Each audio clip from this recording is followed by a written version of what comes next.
Hi guys, ഗലിപ്രോ എന്ന YouTube ചാനലിലേക്ക് എല്ലാവർക്കും സ്വാഗതം. ബിഗ് ബോസ് മലയാളം സീസൺ 7 ഞെട്ടിപ്പിക്കുന്ന ഒരു പ്രൊമോ വന്നിട്ടുണ്ട്. പ്രൊമോ കണ്ടിട്ട് അക്ഷരാർത്ഥത്തിൽ എല്ലാവരും ഞെട്ടിയിട്ടുണ്ടാവും. കാരണം മിഡ് വീക്ക് എവിക്ഷൻ ആണ് നടക്കാൻ പോകുന്നത്. ആരും പ്രതീക്ഷിക്കാത്ത ഒരു മിഡ് വീക്ക് എവിക്ഷൻ നടക്കുകയാണ്. ഇത് ശരിക്കും ഉള്ളതാണോ എന്നും കൂടെ നമുക്കൊന്ന് ചിന്തിക്കേണ്ടിയിരിക്കുന്നു. കാരണം ഈ പ്രൊമോ കാണിക്കുന്ന ഒന്നും നമുക്ക് വിശ്വസിക്കാൻ പറ്റില്ല. ചിലപ്പോൾ ഇതൊരു പ്രാങ്ക് ആവാം. പക്ഷെ പ്രധാന കവാടൊക്കെ ഓപ്പൺ ചെയ്യുന്നൊക്കെ രംഗമൊക്കെ കാണിച്ചിട്ടുണ്ട്. അതുകൊണ്ട് ഇത് വിശ്വസിക്കണോ വേണ്ടയോ എന്നും കൂടെ ഒരു സംശയമാണ്. എന്തായാലും എനിക്ക് തോന്നുന്നു ഇതൊരു പ്രാങ്ക് ആയിട്ടാണ് എനിക്ക് തോന്നുന്നത്. ഉറപ്പില്ല. എന്തായാലും പ്രൊമോയിലേക്ക് അടക്കാം. മിഡ് വീക്ക് എവിക്ഷൻ ആണ് നടക്കുന്നത്. എല്ലാവരെയും നമ്മുടെ ലിവിംഗ് ഏരിയയിൽ വിളിച്ചു കൂട്ടിയിട്ട് മിഡ് വീക്ക് എവിക്ഷൻ നടക്കാൻ പോകുന്നു എന്ന് പറഞ്ഞിട്ട് നോമിനേറ്റ് ചെയ്യാം എന്നാണ് പറയുന്നത്. അതിൽ അനീഷാണ് ആദ്യം വന്നത്. അതിൽ അനീഷ് പറഞ്ഞ ന്യായത്തോടെ എനിക്ക് യോജിപ്പില്ല കേട്ടോ. അനീഷ് പറഞ്ഞത് ആര്യന്റെ പേരാണ്. എന്നിട്ട് പറയാ ഇവിടെ പണക്കൊഴുപ്പുള്ളതുകൊണ്ട് മാത്രം നിൽക്കുന്ന ഒരു മത്സരാർത്ഥിയാണ് ആര്യൻ എന്ന് പറയുക. അങ്ങനത്തെ ആരോപണം ഉന്നയിക്കാൻ അനീഷിന് യാതൊരു റൈറ്റ്സും ഇല്ല.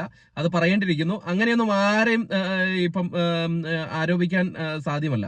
അങ്ങനെ ഒരാൾ ആരോപിക്കുക അപ്പൊ നീ പണക്കൊഴുപ്പുള്ളതുകൊണ്ട് മാത്രം ഇവിടെ നിൽക്കുന്നതെന്നൊക്കെ പറയുന്നത് അത് ഒരുമാതിരി വ്യക്തിഹത്യ ചെയ്യുന്ന ഒരു രീതിയിലാണ്. അപ്പോഴേക്കും നമ്മുടെ ആര്യൻ അവിടെ പറയുന്നുണ്ട് അനാവശ്യം പറയരുത് അനീഷെ എന്നൊക്കെ പറയുന്നുണ്ട്. എന്തായാലും അത് കഴിഞ്ഞിട്ട് നമ്മുടെ ഷാനവാസ് പറയാണ് തരത്തിനനുസരിച്ച് നിറം മാറുന്ന ആദിലയുടെ പേരാണ് പറയുന്നത്. കലിപ്പിലാണ് പറയുന്നത് ഷാനവാസ് എല്ലാം കഴിഞ്ഞ ദിവസം കൊണ്ട് കാമായിട്ടിരുന്നിട്ട് സെറ്റായിട്ട് പറയാണ്. അത് കഴിഞ്ഞിട്ട് ലക്ഷ്മി പറയുന്നുണ്ട്, ലക്ഷ്മിയും ആദിലയുടെ പേരാണ് പറയുന്നത് കേട്ടോ.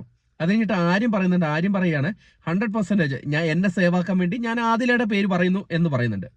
അത് കഴിഞ്ഞിട്ട് ആദില വരുന്നുണ്ട്. ആദില കലിപ്പിലാണ്. ആദില വന്നിട്ട് പറയാണ് സീരിയൽ കളിയൊക്കെ അങ്ങ് പുറത്തു വെച്ചാൽ മതി, ഇവിടെ നടക്കില്ല. അതുകൊണ്ട് രുദ്രന്റെ അതായത് ഷാനവാസിന്റെ പേര് പറയാണ്. അങ്ങനെ ലാസ്റ്റ് ബിഗ് ബോസിന്റെ അനൗൺസ്മെന്റ് വരികയാണ്, ഫൈനൽ തീരുമാനം വരികയാണ്. ആദിലയാണ് ഈ മിഡ് വീക്ക് എവിക്ഷനിൽ പുറത്തേക്ക് പോകുന്നത്. അതുകൊണ്ട് എല്ലാവരുടെ യാത്ര പറഞ്ഞിട്ട് പ്രധാന കവാടത്തിലൂടെ പുറത്തേക്ക് വരാം എന്നാണ് പറയുന്നത്. അപ്പോഴേക്കും കെട്ടിപ്പിടിച്ച് കരച്ചിലും പിഴിച്ചിലും ഒക്കെ ആയി. കരച്ചിലല്ല, കെട്ടിപ്പിടിക്കുന്നു. അപ്പോഴേക്കും അനുമോളൊക്കെ ഭയങ്കര സാഡായിട്ട് നിൽക്കുന്നു. അക്ബറിനെയൊക്കെ കെട്ടിപ്പിടിച്ച് നിൽപ്പുണ്ട്. ഷാനവാസിന് കൈ കൊടുക്കാൻ പോകുമ്പോൾ ഷാനവാസ് കൈ കൊടുക്കാണ്ട് കലിപ്പിച്ച് മുഖം തിരിച്ച് ഇങ്ങനെ ഒരു നടന്നു പോകുന്നുണ്ട്, ഒരു മാസ് ലുക്കിൽ നടന്നു പോകുന്നുണ്ട്. അത് ശരിക്കും പറഞ്ഞാൽ അതിലേക്ക് വിഷമമായെന്ന് തോന്നുന്നു. കൈയൊക്കെ കൊടുക്കായിരുന്നു.